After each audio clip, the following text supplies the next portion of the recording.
Bom dia, boa tarde, boa noite, sejam bem-vindos a mais um vídeo aqui no canal. O meu nome é Abner e no vídeo de hoje nós iremos continuar a leitura da Bíblia e, se eu não me engano, estamos no capítulo 24 de Atos dos Apóstolos. Então, sem mais demora, vamos ler. Eh, Processo perante Félix e prisão em Cesareia. 5 dias depois, o sumo sacerdote Ananias foi a Cesareia com alguns anciãos e um advogado chamado Tertulo. Eles apresentaram-se ao governador como acusadores de Paulo. Quando este foi chamado, Tértulo começou a acusação, dizendo: Graças a ti gozamos de paz profunda, e graças à tua providência melhorou muito a situação deste povo. Excelentíssimo Félix, sempre e em toda parte reconhecemos com toda a gratidão esses benefícios. Ora, não deter muito tempo conhecendo a tua benevolência, solicito por um instante a tua atenção. Verificamos que este homem é uma peste. Ele provoca conflitos entre os judeus do mundo inteiro e é também um dos líderes da seita dos nazarenos. Ele intentou, inclusive, profanar o templo. Por isso o prendemos. Interrogando-o, poderá certificar-te de todas as coisas de que nós o estamos acusando. Os judeus deram seu apoio, sustentando que as coisas eram assim mesmo. Então, a um sinal do governador, Paulo respondeu: Eu sei que há muitos anos és juiz desta nação e por isso sinto-me à vontade para defender a minha causa. Como tu mesmo podes constatar, faz apenas 12 dias que subi em peregrinação a Jerusalém.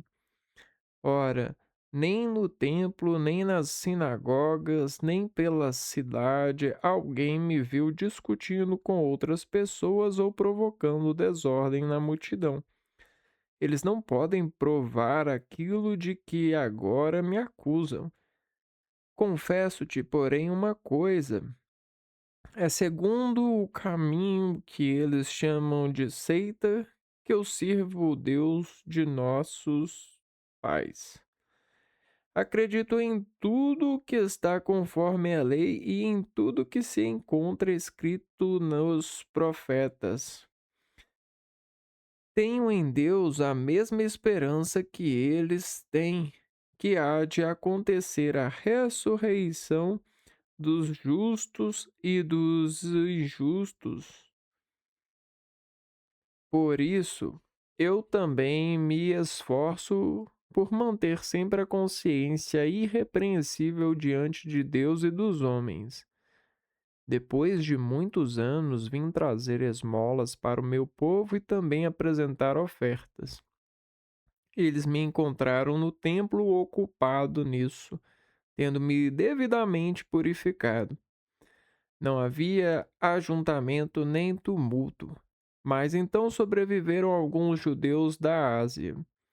São eles que deveriam apresentar-se a ti e acusar-me, caso tenham algo contra mim. Ou então que estes homens aqui digam se encontraram em mim algum crime quando compareci diante do sinédrio. A não ser que se trate desta única frase que gritei no meio deles. É por causa da ressurreição dos mortos que estou sendo julgado hoje diante de vós. Félix estava bem informado a respeito do caminho e adiou a causa, dizendo: Quando o tribuno Lisias chegar, examinarei a vossa questão. E ordenou que o centurião mantivesse Paulo preso, mas com certa liberdade e sem impedir que os seus lhes dessem assistência. Alguns dias mais tarde veio Félix com a esposa Drusila, que era judia. Mandou chamar Paulo e ouviu falar da fé em Jesus Cristo. Mas quando Paulo começou a comentar a justiça, a continência e o julgamento futuro, Félix ficou com medo e disse: Por ora podes ir. Quando eu tiver mais tempo, mandarei chamar-te. Ao mesmo tempo, Félix esperava que Paulo desse dinheiro, por isso mandava chamá-lo frequentemente e conversava com ele. 2 anos depois, Pórcio Festo ocupou o lugar de Félix, e Félix, querendo agradar aos judeus, deixou Paulo na prisão.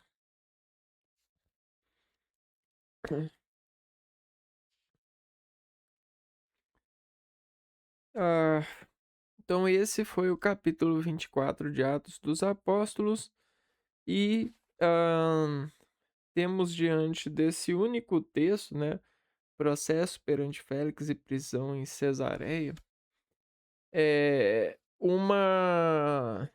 um perigo a ser considerado, que é que aconteceu até mesmo com Jesus, né?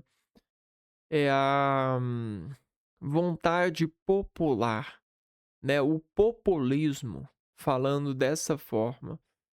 Vamos dizer que quando somos muitos unidos e não temos organização para nos unir, não estamos unidos com uma organização onde todos seguem a organização e podem ter, ou pode-se ter certeza, nesse segmento de todos, a gente está em perigo. Não é à toa, nós, em sociedade, vivemos em perigo no meio de nós, irmãos e irmãs. Não é à toa que nós precisamos de nos envolver de casas, de seguranças, de, de uma gama enorme de conceitos, deveres, preceitos, educações. Ah, Na verdade, tudo o que a gente faz é para a segurança nossa. Até porque, dentro do popularismo, né, do populismo, as pessoas podem ser influenciadas em um piscar de olhos, em uma simples frase maldita, em benefício próprio. E dentro dessa contextualização, o perigo que nos rondava Paulo, rondava o cristianismo, ou aquilo que se formava na época mediante a, a fala de Jesus, onde ele leva o conhecimento do céu e do Pai, né, esse poder ao povo, né, poder que salva, que nos mantém, que nos dá condição de nos unir, de nos organizar, de acreditar uns nos outros e até mesmo amar um ao outro, dando a própria vida por amor, para que nós fôssemos salvos. E dentro desse investimento, a gente pôde aprender sobre a ressurreição, algo que é surpreendente e que alimenta, eu acredito, na minha opinião, o reino das plantas, que talvez seja o reino do céu que está no meio de nós, ou até mesmo a representação de Deus de uma forma eh, animada, né, de uma forma sustentável para o homem, né, a mãe natureza também. Bom, na natureza, por incrível que pareça, a gente pode perceber o eterno ou a ressurreição. Basta que você seja manso, humilde para considerar essa visão do alto, que vem da semente, do germinar, daquela estabilidade das plantas e de servir das plantas, e até mesmo de uma planta conseguir se manter vários anos, né, na sua escala às alturas, na sua transformação, na sua ascensão a uma árvore que se estabelece e se eterniza, ou naquela linha genealógica da árvore, onde as células vão ganhando a vida e se estabelecendo até que isso seja para isso em forma do mundo, dando sabor, dando verdade para o mundo, né. Então, a mentira é eu falar que a laranja é laranja sobre ordenação da palavra exposta e disposta pela configuração do homem em apropriação da mesma. Uma coisa é provar a laranja e estar no altar da laranja, no estabelecimento do efeito que ela reage ou ela estabelece em nós como uma mensagem de amor.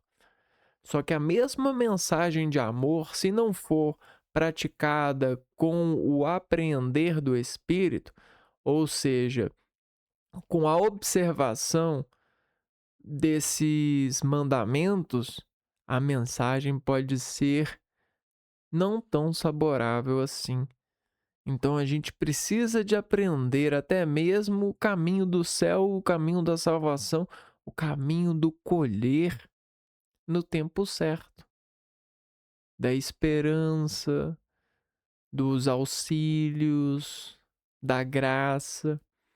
Então nós precisamos sim sermos fortes e nos convertermos ao cristianismo ou entendermos do cristianismo e das mais variadas formas possíveis dentro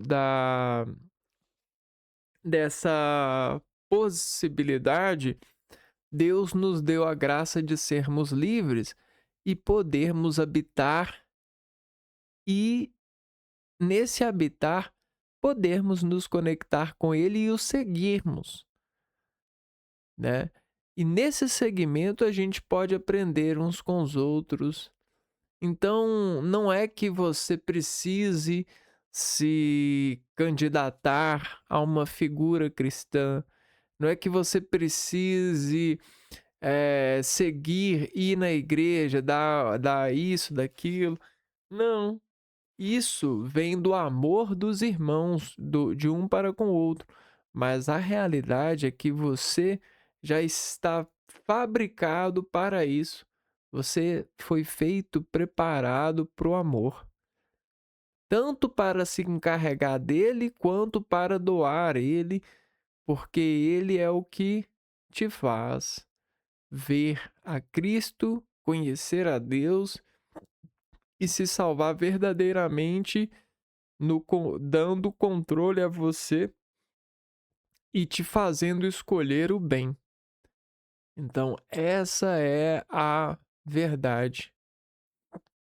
Quando você percebe que uma esposa ou um marido podem mantê-lo mais no amor ou ajudá-lo a confirmar esse amor diariamente, até mesmo formando uma nova aliança, um filho, você perceberá que esse caminho vale a pena.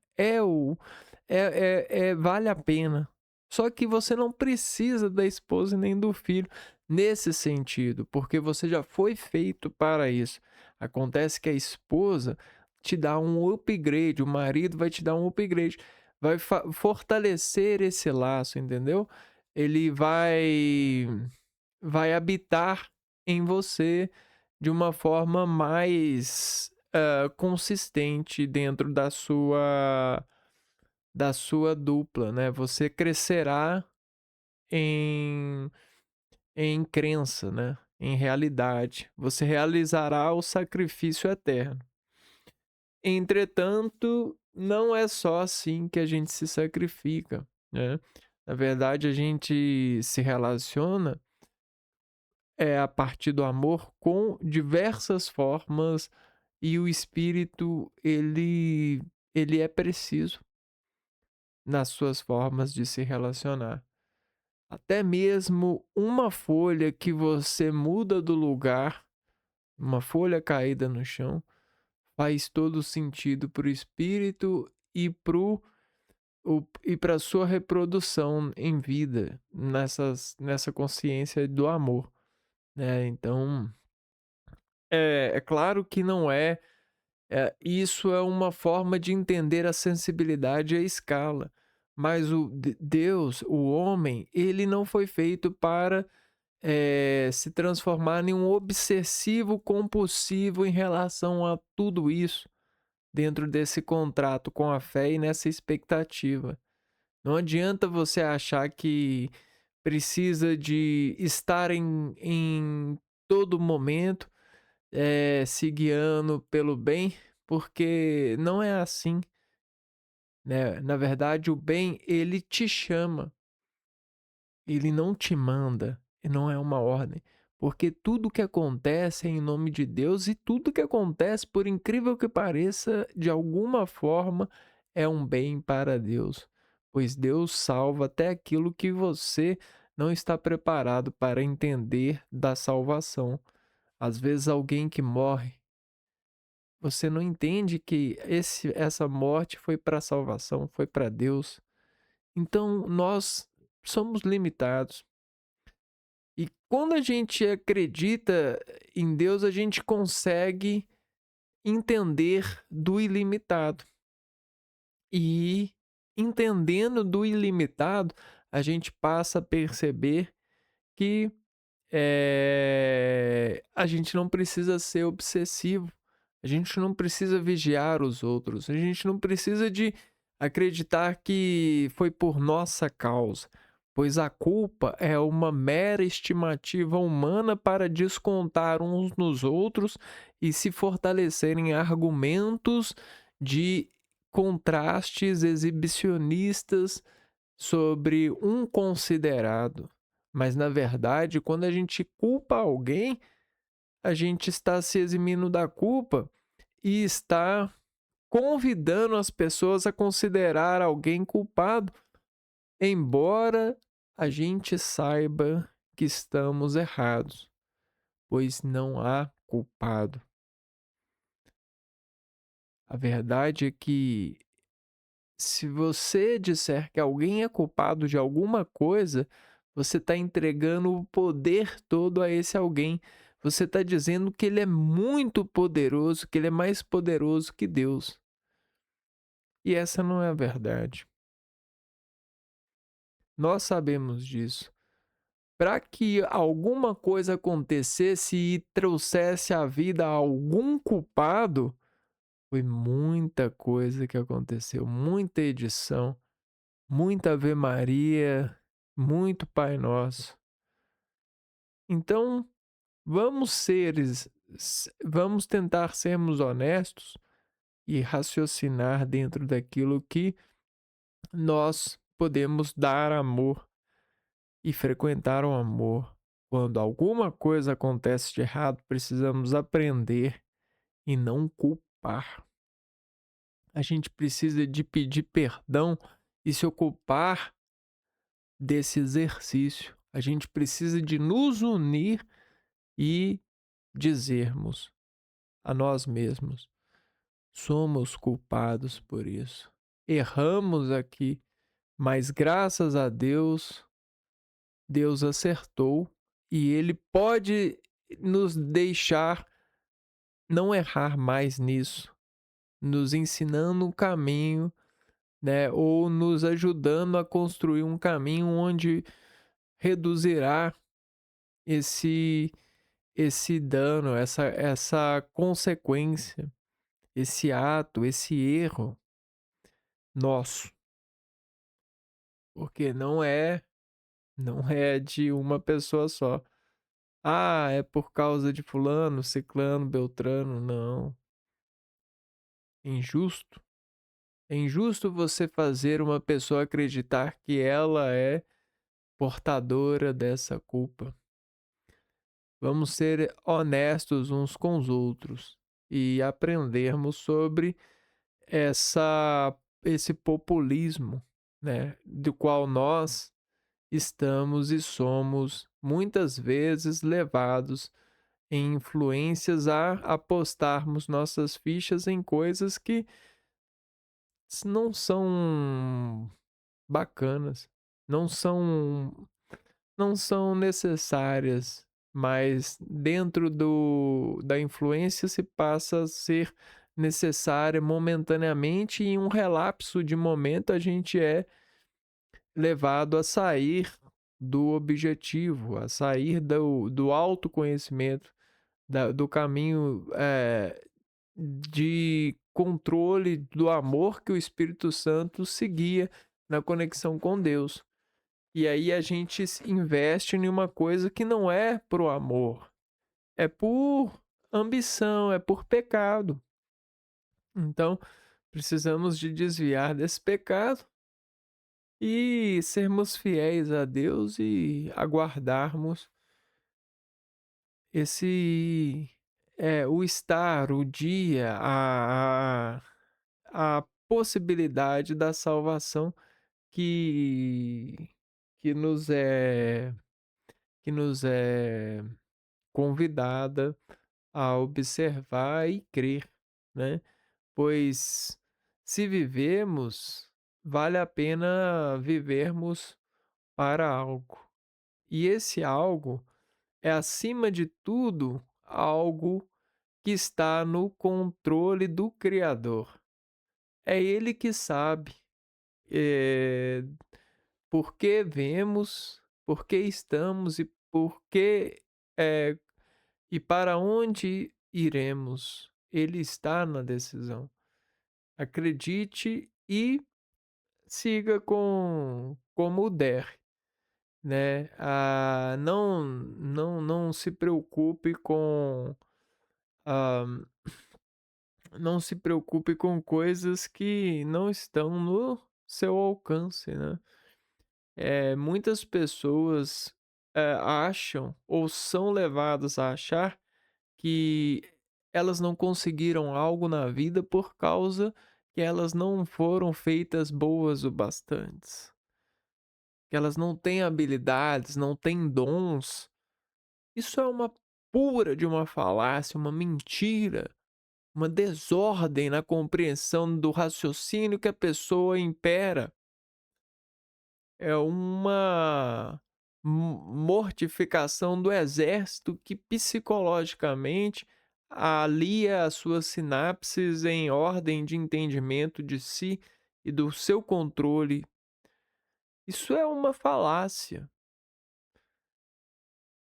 A verdade é que existem estruturas, compreendimentos, acervos, que fazem as pessoas escolherem de uma forma até mesmo parecida que não há escolha, que realmente existe essa ideia de dom, de inteligência, mas na verdade, tudo o que acontece existe sim um motivo. E o motivo não é porque você não é bom, é porque não é porque o outro é melhor, é porque is é porque as pessoas elas estão dentro dessas escolhas, elas fazem as escolhas delas. E não é para você achar que você é menor ou maior, que você não tem inteligência ou capacidade para isso. Não, isso aí é um mal entendimento consolidado, enraizado e disposto que o homem utiliza como função de organizar a seleção. Mas a verdade é que essa seleção ela não se faz justa, ela só ela só ganha título de justa pela uniformidade que assenta.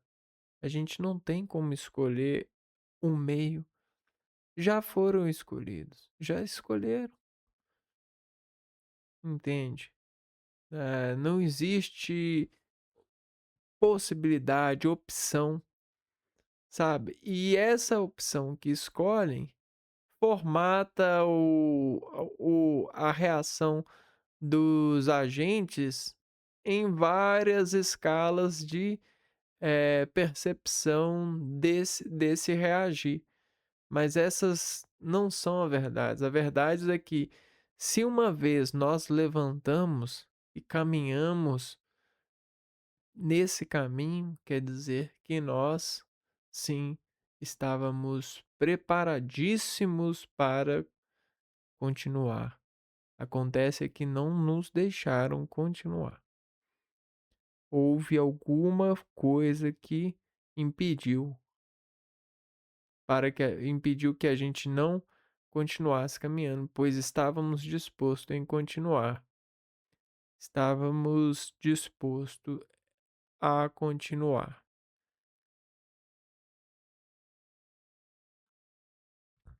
Infelizmente, a sociedade nos trata assim.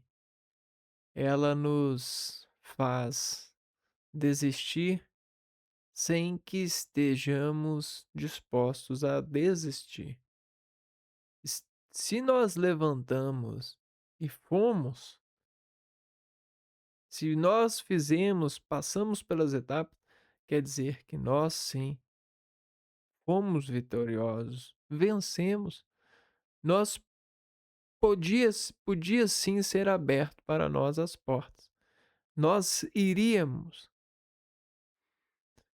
mas acontece que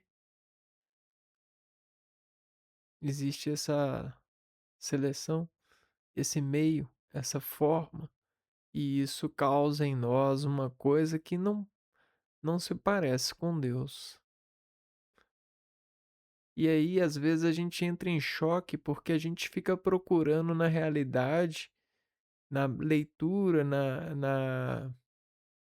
no entendimento, algo que seja parecido com isso para entender isso. Mas tudo é uma estrutura de defesa para esse empreendimento ser continuado dentro da sua opção de organização. A verdade é que é uma escolha, não é uma verdade, mas se faz verdade pela disposição dos seres em se dispor desse tipo de seleção, né? Existem vários tipos desses, e isso representa mensagens, né? Mas existe até mesmo as palavras que editam isso entre nós, né? É a tal da sorte, né? Então, eu sinto muito por tudo isso. Eu não gosto da vida pautada nesse estilo de comunidade, nessa possibilidade de ascensão.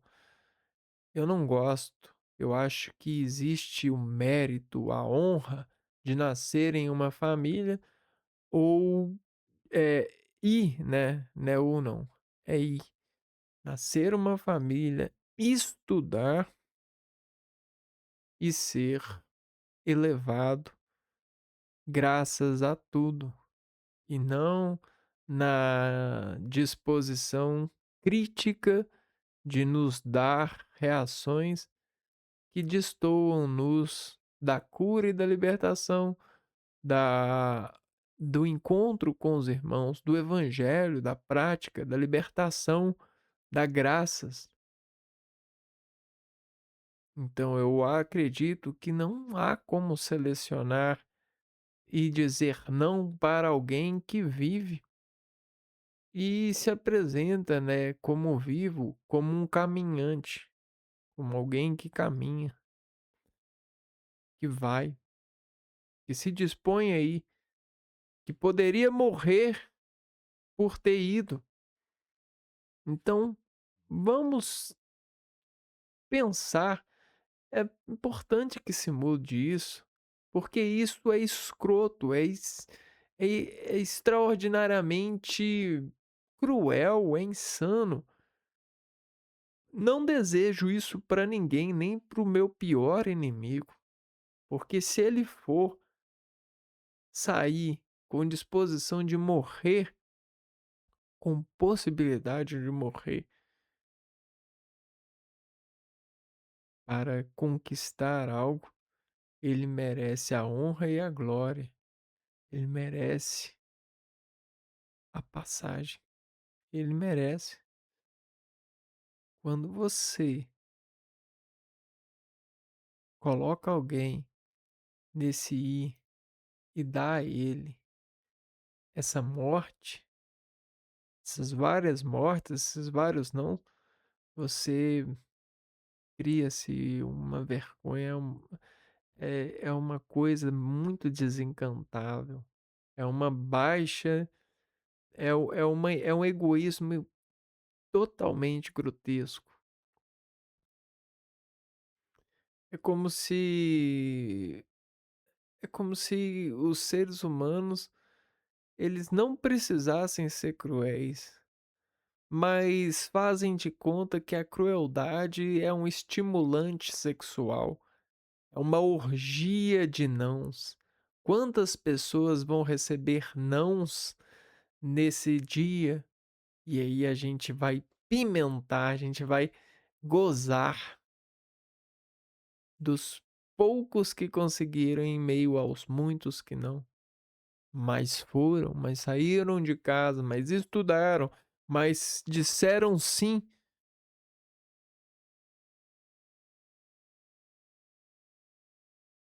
Então, que crueldade sem tamanho.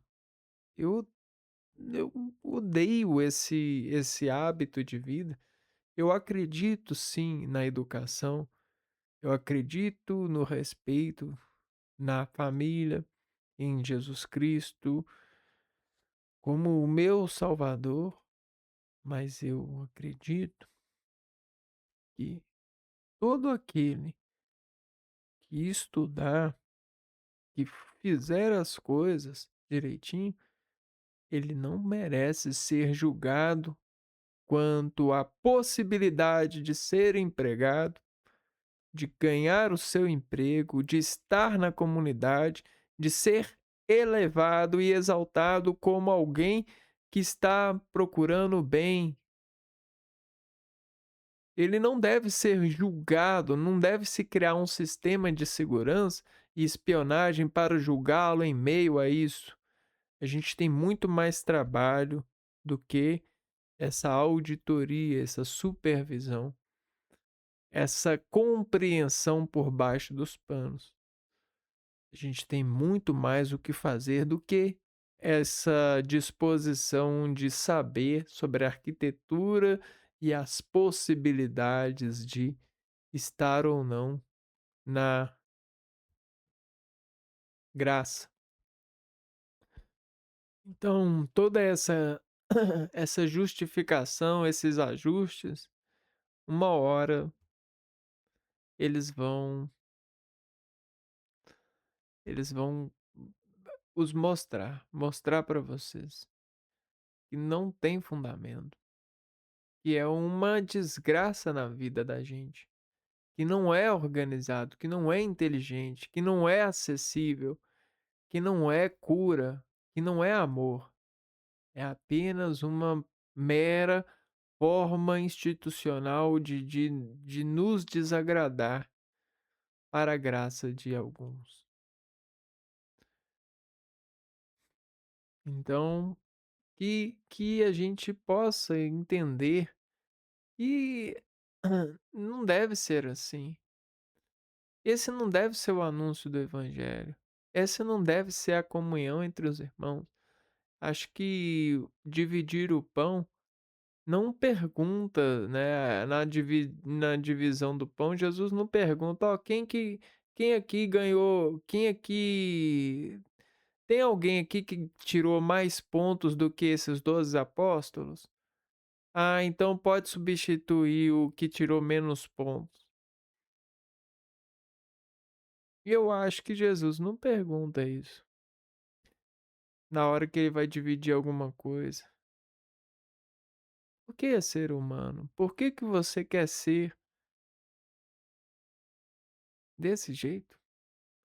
Sendo que a gente tem terra, a gente tem condição de ser melhor, a gente tem harmonia, a gente tem instrumentos para multiplicar a graça. Por que você quer desgraçar alguém? Por que que você quer colocar alguém como uma pessoa que não obteve graça? Que graça tem isso? É, a imagem está vencendo, o contraste, o barato do falso possuído, o falso visível, aquele que por aparência consegue midiaticamente, momentaneamente considerar um ato e se dispor de trabalhar sobre essa consideração, o minerando como se fosse um gesto de trazer à luz a um objeto que tem poder pela pelo trabalho de lapidação, refletir alguma coisa e ensinar com essa reflexão. Mas não é assim que funciona. Quem faz isso é Deus. Na sua na sua forma de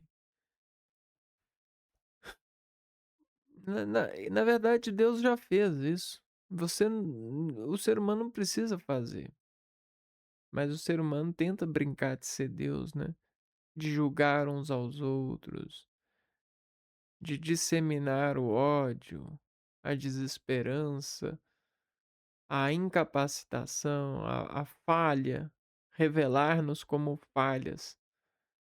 Então, meu irmãozinho, minha irmãzinha, eh, tomem cuidado.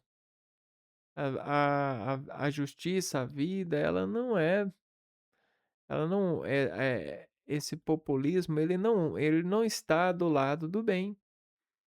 Ele não está do lado do Paulo nem do cristianismo. Ele está do lado da orgia, do gozo, da graça de ver alguém sofrendo ou com possibilidade de ser preso pela escolha popular. É isso. Porque imagina se fosse o seu pai ali na frente. Se fosse alguém da sua família, alguém que você criou, alguém que você deu sangue, que você gerou. Imagina se fosse alguém próximo a você, se alguém que representasse a santidade da sua igreja. Mas e é aí que a gente é pego, porque é alguém que vem da vida, que vem do poder de Deus. Então, a gente precisa de se libertar e encontrar no cristianismo, na igreja, poder para nos organizar de verdade, buscando o amor e a salvação para todos nós, né? Porque não é para a gente ficar assistindo a superioridade de uns enquanto a gente se amordaça no sentimento horrível de não ter essa superioridade aparente. e depois se lavar na graça de que consegue considerar, é inteligente para entender aquele processo e perdoar e dizer que aquilo ali era só um meio, não o fim. Não, a gente não precisa disso, não. A gente pode ser, né, eh, melhores uns para os outros, mas a gente precisa desses estímulos, né. Então precisamos encontrar estímulos para sermos melhores uns para os outros, e não estímulos para odiarmos e nos afastarmos e ignorarmos e não prevalecermos e querermos ser melhores do que os outros dentro da consideração julgada. Na verdade, isso não deve ser midiático, isso não deve ser transmissível.